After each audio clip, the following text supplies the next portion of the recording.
If you're a business analyst, then you need to master sentiment analysis for sharper customer insights. Customer sentiment analysis is like having a magic wand that reads customer minds.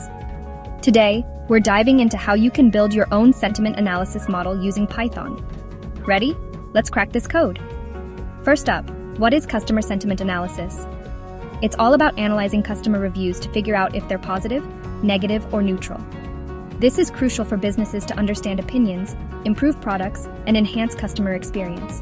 So what's the game plan? We'll use a data set of customer reviews and train a sentiment analysis model with a Naïve Bayes classifier and TF-IDF vectorization. Step 1. Import those essential libraries like pandas, scikit-learn, and matplotlib. Pandas for data handling, scikit-learn for machine learning, and matplotlib for any visual magic. Step 2. Create a sample dataset. We've got reviews, ratings, and sentiments. This would usually come from real customer feedback. Step 3. Encode those sentiments into numbers.